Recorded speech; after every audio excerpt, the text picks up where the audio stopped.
निखिल, एक 22 साल का लड़का, जिसे लोग कहते थे अरे ये तो चिल्ड है, मजेदार है, लेकिन जिम्मेदारी जीरो। उसकी एक ही आदत उसकी जिंदगी खा रही थी, आलस्य। कॉलेज जाते जाते छोड़ दिया, कोर्सेज शुरू करता, 2 दिन बाद छोड़ देता। नौकरी खोजनी चाहिए थी, लेकिन वो कहता टाइम है, लाइफ तो अभी स्टार्ट हुई है। लेकिन उसके घर की हालत बहुत खराब थी। पिता की छोटी सी दुकान, आर्थिक तंगी, मां की दवाइयों के खर्चे। फिर भी निखिल का एक ही मंत्र, कल से पक्का। एक दिन पिता ने कहा, निखिल, तेरे लिए एक इंटरव्यू ढूंढा है, यह मौका बार बार नहीं आएगा, थोड़ी मेहनत कर ले, हमारा सहारा बन जा। लेकिन निखिल हंसकर बोला, डैड रिलैक्स, मैं संभाल लूंगा, कल से तैयारी शुरू करूंगा। टुडे तो जस्ट चिल डे। उसका कल फिर नहीं आया इंटरव्यू वाला दिन। सुबह अलार्म बजा, निखिल की आंख खुली, लेकिन उसने सोचा 5 मिनट और वो सो गया। 2 घंटे बाद उठा, तभी समझ आया कि इंटरव्यू खत्म हो चुका है। उसने सोचा कोई बात नहीं, अगली बार सही। लेकिन जिंदगी हमेशा अगली बार नहीं देती। फिर आया वो दिन जिसने सब बदल दिया। उसके पिता की दुकान में अचानक आग लग गई, सारा सामान जल गया, सालों की मेहनत राख हो गई।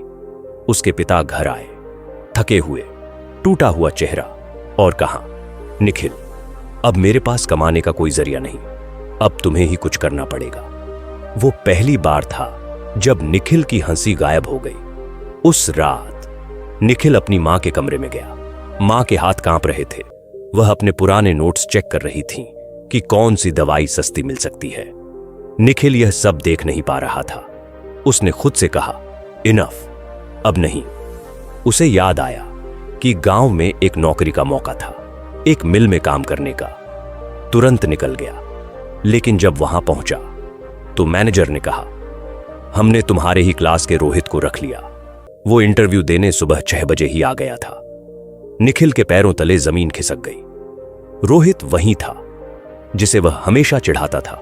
भाई, क्या जल्दी जल्दी भागता है। आज वही मेहनती लड़का निखिल की एकमात्र नौकरी लेकर गया। निखिल टूट चुका था। वह एक पुल के किनारे बैठा, रात का सन्नाटा और आंखों में आंसू। उसने खुद से पूछा, क्या मैं इतना निकम्मा हूं? क्या मैं सच में अपने परिवार की बर्बादी की वजह हूं? फिर उसे अपने पिता के शब्द याद आए, मौका बार बार नहीं आता। और वह भागते हुए घर पहुंचा। घर पहुंचकर उसने देखा, उसके पिता दुकान की बची खुची चीजें समेट रहे थे।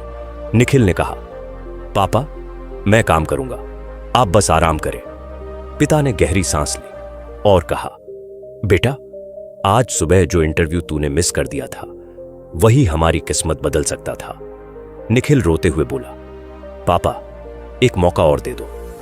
पिता ने उसे चुप करवाते हुए कहा, बेटा, मौका सिर्फ इंटरव्यू का नहीं जाता, मौका इंसानियत का, जिम्मेदारी का, समय का जाता है, और समय कोई भी वापस नहीं ला सकता। यह सुनते ही निखिल हूबहू पत्थर की तरह जम गया। अगली सुबह निखिल ने 4 बजे उठकर एक एक दुकान पर रिज्यूमे बांटे। नौकरी चाहिए ही थी, चाहे छोटी चाहे बड़ी। 15 दिनों बाद उसे एक छोटी सी फैक्ट्री में वर्कर की जॉब मिली। पगार बहुत कम, काम बहुत मेहनत वाला, लेकिन उसने पहला दिन पूरा कर लिया। घर लौटा तो मां ने कहा, आज पहली बार तुमने पसीना कमाया है, गर्व है बेटा। निखिल रो पड़ा। हर आंसू में पछतावा था, हर आंसू में कसम। और धीरे धीरे वह सुपरवाइजर बना। फिर ऑफिस में शिफ्ट हुआ और 2 साल बाद उसी कंपनी का ट्रेनिंग मैनेजर बन गया। लोग पूछते, इतना बड़ा बदलाव कैसे? निखिल मुस्कुराता और कहता, जिस दिन मुझे समझ आया कि आलस्य सिर्फ समय नहीं चुराता, यह पूरा भविष्य चुरा लेता है। दोस्तों, इस कहानी से जो हमें सीख मिलती है, जिंदगी में सबसे खतरनाक बीमारी आलस्य है। यह आदमी को मारता नहीं, धीरे धीरे खत्म कर देता है। अगर आपको यह कहानी पसंद आई हो तो इसे लाइक, शेयर और सब्सक्राइब जरूर करें।